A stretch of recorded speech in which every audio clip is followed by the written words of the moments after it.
Well, welcome to another episode of 10-Minute Record Reviews. It's episode 442, and it's also the 11th episode of Jazz Under the Radar. As I think I told you last time, I have a cup which is overflowing at the moment, and so I've put a few of these away just over the next few weeks while I attend to other stuff, and then I'll be back in the saddle making real, actual, long-form reviews before you know it. So, Jazz Under the Radar. Well, as regular viewers will know, this is a series where I identify records which, for one reason or another, are no longer top of mind. But nevertheless, they're great records which you would do well to seek out.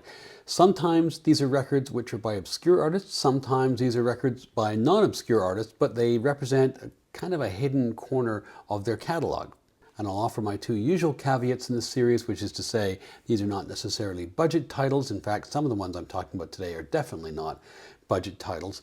And it's also my prerogative now and then to slide in a record which isn't really under the radar, but I just feel like speaking about. But I actually think all of these probably qualify today.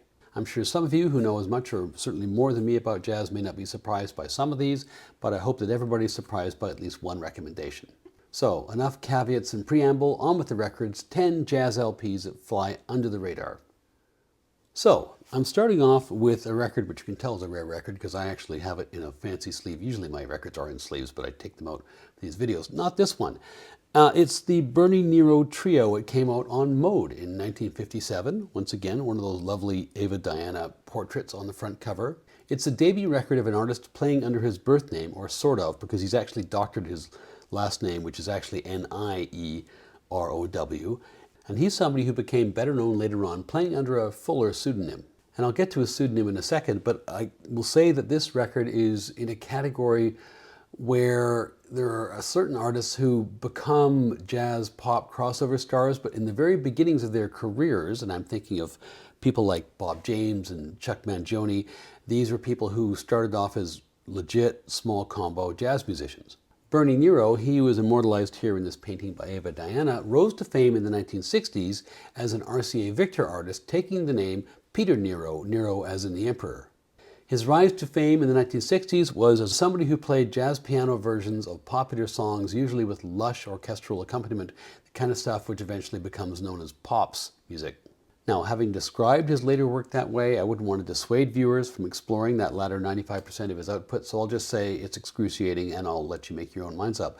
But this record, which is the only one that he puts out under his birth name or close to it, has truly flown under the radar.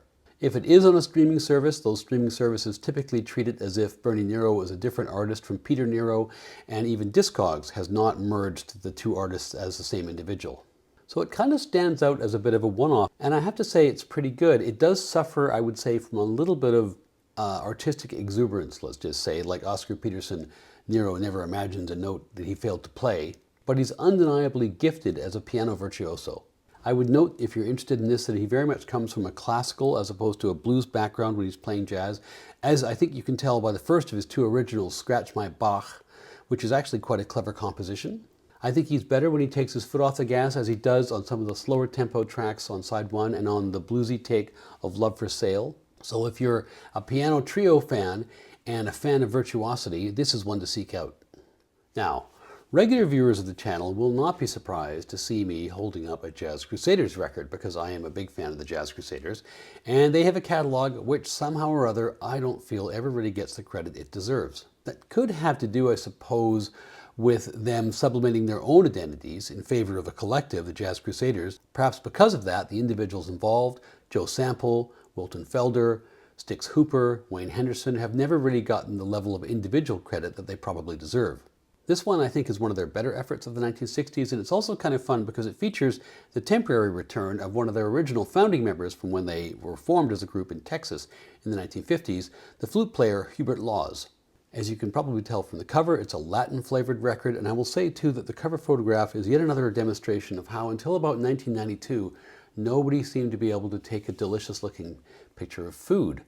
So if you're familiar with the short-lived 1960s phenomenon of boogaloo, which was an attempt to mash up Latin music with jazz and R&B, this one is a boogaloo record, I would say, or at least big portions of it are, but it's a bit of an oddity because unlike most boogaloo records, which were made by Latin groups crossing over into the jazz and R&B lane, this is made fundamentally by a jazz group with Latin sympathies.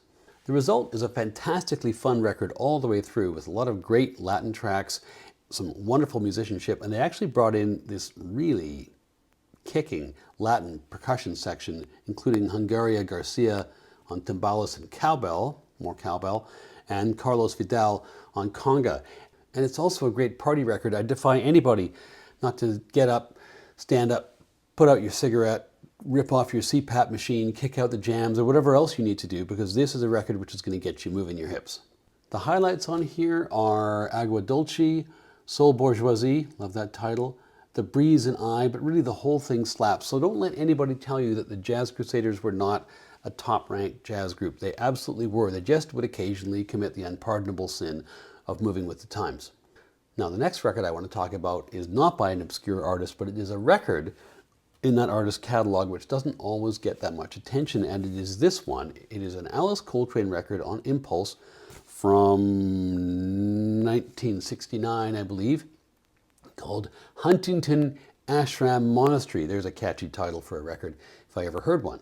So, of course, this is spiritual jazz by an absolute master of the discipline, but it is lesser known, I would say, certainly than her records Patali El Daoud and Journey in Satchidananda and some of those other later Impulse records. This one is an earlier one. It's kind of a home effort by Alice, but it has some absolutely amazing music on it.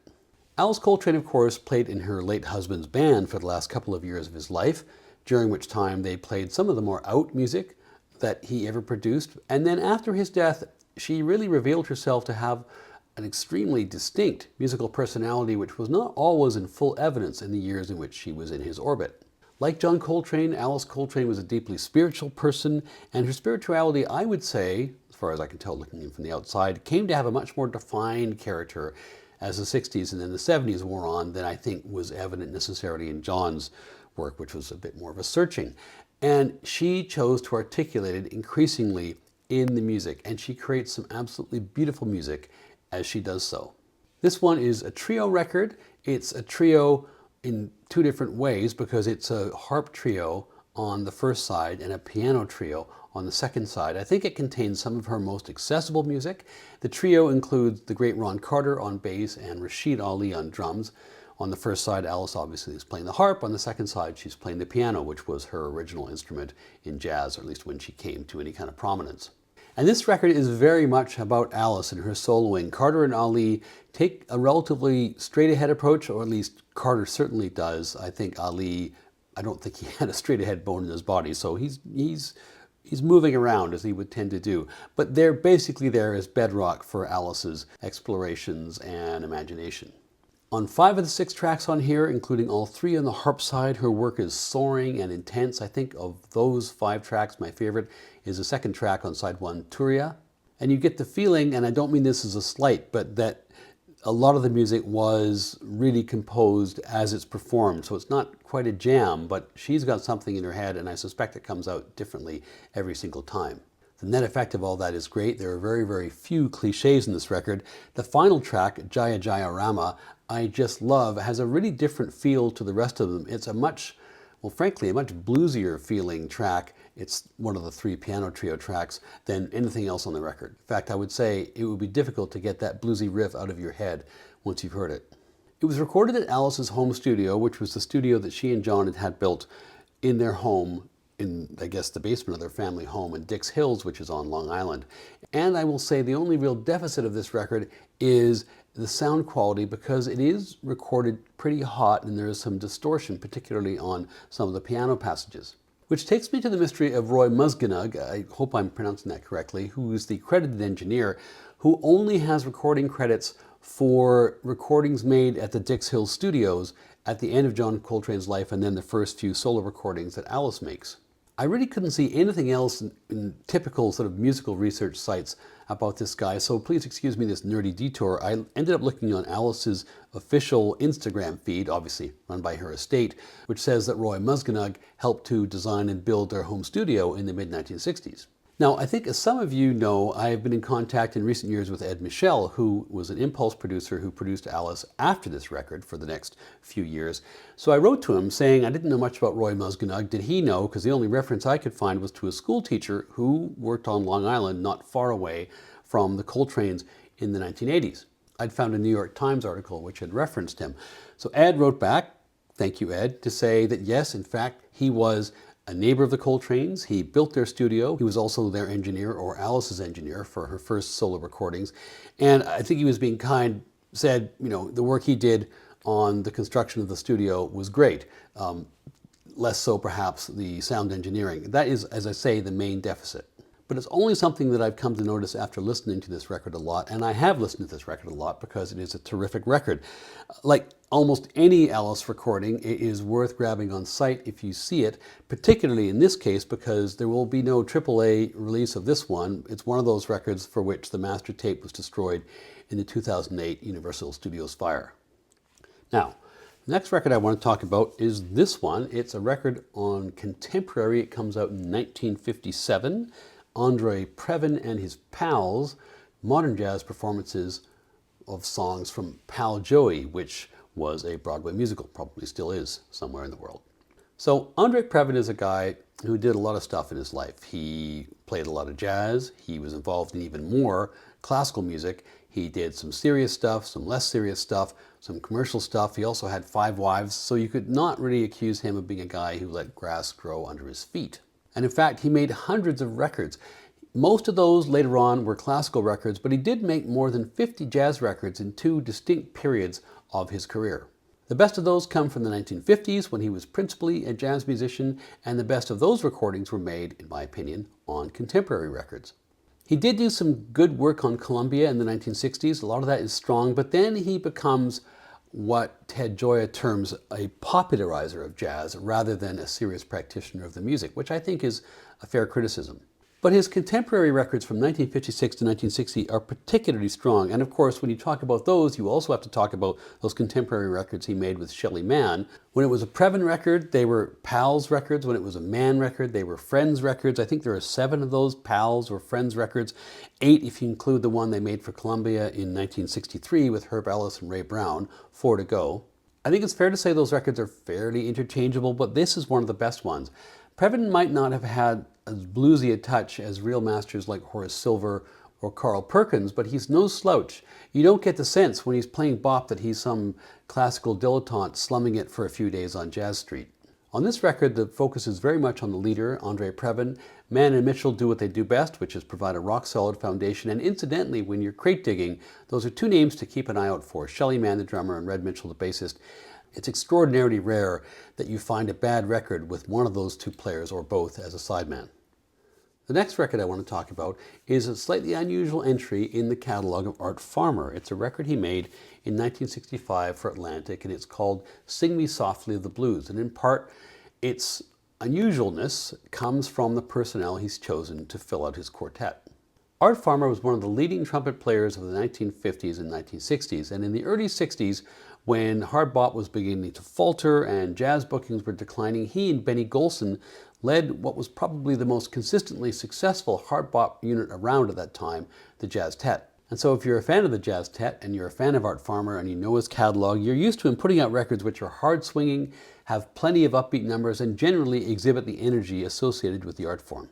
So as I say then, this is a somewhat unusual entry in his catalog, and it's appropriately titled. It's not all ballads, just to be clear, but the overall mood is restrained and the compositions are quite exploratory. In fact, I'm tempted to say it's a mature record, by which I mean it's a record that wouldn't have sounded out of place being released 20 or 30 years later, or even today. I mean, this could be released as a contemporary jazz record today, and I don't think people would bat an eye. In other words, I guess you could say this is what jazz sounds like when it's outgrown what you might call the cliches of hard bop, but still makes a priority of being accessible. And it's very much what you might call an underrated record, or at least an undervalued record, because the people who own it, if you look on the Discogs ratings, people give it pretty high ratings. But when it comes to the resale value, people are basically giving this away for reasons I don't quite understand. Those sages at AllMusic haven't even deigned to review it. I must say the lineup on here is fascinating, and it features 3 musicians joining Farmer who are more associated with the more adventurous sides of 1960s and 1970s music. They include the piano player Steve Kuhn, the bass player Steve Swallow, and the drummer Pete LaRocca. Steve Swallow had been in Jimmy Jeffries' experimental trio in the early 1960s, and he would later collaborate with and become the main squeeze of Carla Bley, who actually wrote a couple of the tracks on here. Steve Kuhn, the young piano player as he was then, goes on to become a mainstay in ECM, in the 1970s, and Pete LaRocca, the drummer who made those wonderful records for Blue Note, knew his onions as well. Kuhn in particular features heavily, giving the album a really contemporary feel, and the album's full of highlights. My favorite is a track called Petite Belle, which unsurprisingly has a bit of a bossa nova beat. It's definitely one to look out for, and I'm pretty sure when you find it, it'll be cheap. So having just talked about a record which features the partner of Carla Bley, here is a record by the late genius herself, Social Studies. Carla Bley, who died a couple of years ago, was a brilliant musical mind, a real nonconformist who never failed to be interesting no matter what she was attempting. She also had epic hair. I just need to get that out of the way at the beginning. She collaborated with rock musicians, she started her own record labels, she was a prolific composer, she experimented with many different genres, she was a cigarette girl at Birdland, she had her own big band, and she cut a romantic swath through the heavily male world of jazz. So that's what I call leading a jazz life. This record's on the more accessible side of her ledger. It contains a lot of the charming eclecticism for which she was renowned. The centerpiece is a lengthy track on side 1 called Reactionary Tango in 3 parts. And I don't know enough about tango to know how it stacks up against canonical Argentinian compositions, but I really enjoy this track. On the flip side, the mood changes constantly. Floater is kind of a Fender bass workout like the soundtrack to the best TV cop show you never saw. Another track, Walking Battery Woman, kind of is what it sounds like it should be. But even if you don't care for the mixture on side 2, the tango piece, I think, will keep you coming back to this record, which, by the way, has absolutely wonderful cover art as well. And if you like this one, then I recommend that you have a bit of an explore of the Liberation Music Orchestra, which was a collective project which Charlie Haydn and she and a number of other people all sort of were in at various points. Well, Bley and Haydn were very central to it, and which produced some really eclectic and interesting music in the early 1970s. Now here's a record by Charles McPherson, which came out in 1970 on Prestige. It's called McPherson's Mood. Charles McPherson is one of those people who is a brilliant hard bop player who had the slight misfortune to come to prominence at a time when hard bop was largely exiting stage left in the late 1960s. However, he was a great player and a real professional, and he recorded pretty constantly for the first 15 years of his career, putting out about a record a year between 1965 and 1980. And all that time he sticks to his guns, playing in the hard bop style, which would have been recognizable in 1955 and was still recognizable in 1985. For this crime, playing accessible, listenable jazz, he's accustomed, I guess, or became accustomed to being damned with faint praise. Somewhat hilariously, one review of this record says that it isn't the least bit innovative by 1969 standards, but it's definitely enjoyable. I mean, if you were a sandwich, would you rather be innovative or enjoyable? It also has on the front cover this great photograph of McPherson homing in what is apparently going to be the most enjoyable drag on a Benson and Hedges that anyone's enjoyed in years. Personally, I find that review I quoted a little bit unfair. It's not like he's creating cold fusion with a saxophone, fair enough, but he has a really distinct tone and approach, and frankly, sometimes that's innovation enough. He's also got the wonderful Barry Harris on piano, which gives this little group all the swinging pedigree they need, and Harris's work on the track Opalescence is excellent. All of that, and a gleeful little Stevie Wonder cover as well. So I do encourage you to seek this out. If you don't like it, you probably don't like jazz very much. I would say, no true Scotsman and all that. So seek this one out. Now, the next record I want to talk about is this one. Now, RCA, who don't get a lot of press these days as a jazz label, but I will be focusing on them in my very next jazz label guide, when I can get to it, plugged along in the 1950s, quietly releasing some pretty solid jazz records with some fairly quirky covers, sometimes fusty, sometimes just a bit odd. This is a record by The Five, which is a group playing Shorty Rogers arrangements. It's essentially a West Coast quintet. It includes Conte Candoli, who's a wonderful trumpet player, again, another name always to look for, and pick up records if you see his name. Pete Jolly on piano, who later on did a number of leader dates himself, not for RCA, I don't think. Buddy Clark on bass, the great Mel Lewis on drums, and Bill Perkins on tenor. With the exception of Clark, all of these musicians had pretty credible careers as leaders in their own right.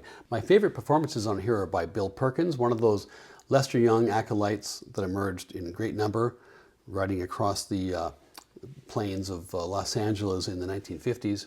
Perkins is one of that herd whom I've always appreciated because of his tone. I think he's quite underappreciated. This record has a lot of great moments too.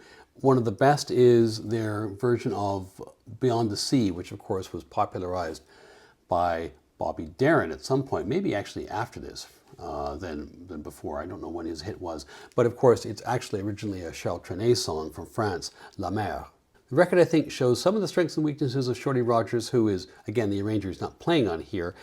I think the standards are stronger than his originals, and I also think that there's still the kind of echo of big bandness in some of his arrangements, which characterized his work more than they did some of his other contemporaries at the time. The way that shows up is that the solos are very short. They're kept to, I think, 16 bars, as opposed to the 32, which would have been more standard for a quintet around this time. But these are just nerdy quibbles. This is a great record. It's full of variety and full of great musicianship. Do have a look for it. Now, the next record I want to talk about is this one, which is by Johnny Hartman. It came out on Bethlehem in 1957, All of Me. If you're familiar with Johnny Hartman these days, the chances are it may be because of the record which he did with John Coltrane in the early 1960s, a collaboration record, which was one of those records that Coltrane was required to do by the suits at Impulse in his early days at the label in order to be able to play the music they weren't so keen on other records. Coltrane basically gave Hartman a bit of a helping hand by including him on that particular session, but Hartman had actually been riding high in the 1950s as a vocalist. And when you put this record on and the needle hits the vinyl, you can tell why. From the very first track, Blue Skies, what a remarkable instrument Hartman has. He's got a superb set of pipes. He's got this wonderful rich baritone. It's deep without being comedy deep, if you know what I mean. He'd come to prominence as a big band singer in the 1940s. In the 1950s, he increasingly ventured out on his own. He'd made a couple records, I think this is the first, for Bethlehem in the later 1950s, maybe both in 57.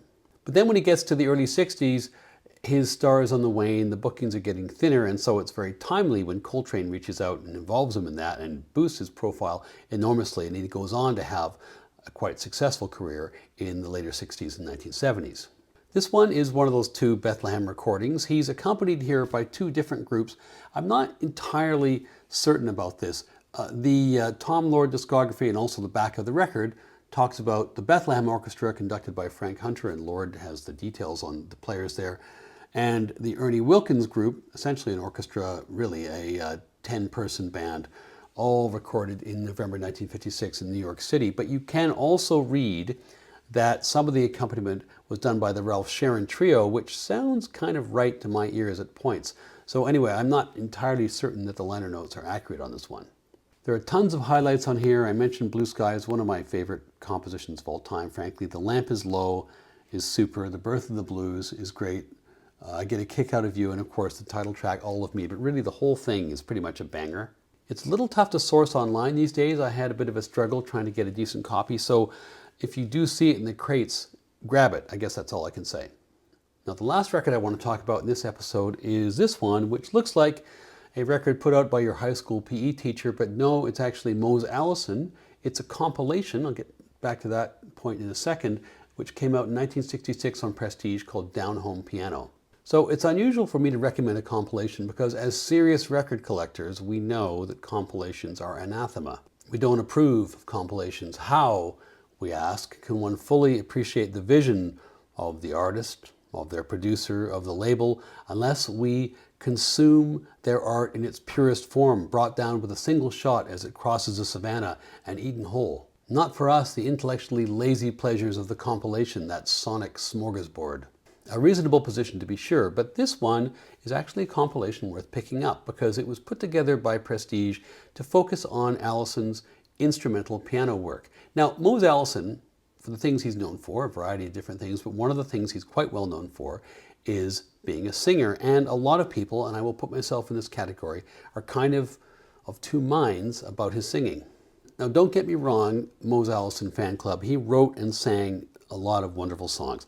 But his singing, particularly of blues songs, of which he sang many, and I have to say this from the heart because I am a lifelong fan of the blues, his singing of blues songs has a problem which some white singers of the blues have. Not when they're singing blues rock or some other kind of mashup, but when they're singing the actual blues. And that problem is they really sound like suburban white folks singing the blues. Now, I want to be clear, I'm not making sketchy claims about authenticity or cultural appropriation or anything like that. I'm just saying they often don't sound very good. That's the issue. Keith Relf had this problem. John Mayall had this problem, and I think Mose has this problem. Eric Clapton did okay, but that's because he basically made a whole career parroting J.J. Cale, who actually can sing the blues. So as much as I like Mose's songwriting, at times I find his vocals a bit cringe. And again, that's just me, but I dig his piano playing, and here is an opportunity to dig into that. What you also get to hear more of, because he's not singing, is the wonderful connection he has with Addison Farmer, Art's brother, on bass. The highlight of this record, of course, is Crepuscular Air, which effectively became his signature tune. Mule is a great track, the slow meander of Moon and Cypress, and so on. There's just a lot of great music on this record. Now, again, don't let me harsh your buzz. You can enjoy Mose Allison singing as much as you want. I'm sure I'm just misguided. And that's all beside the point anyway, because what I'm just trying to say here is that this is a great example, a great compilation of his piano work, and I recommend looking for it. So there we are, another 10 records which fly under the radar in the book. I look forward to your comments. Thank you very much for watching and for supporting the channel, and I look forward to seeing you next time.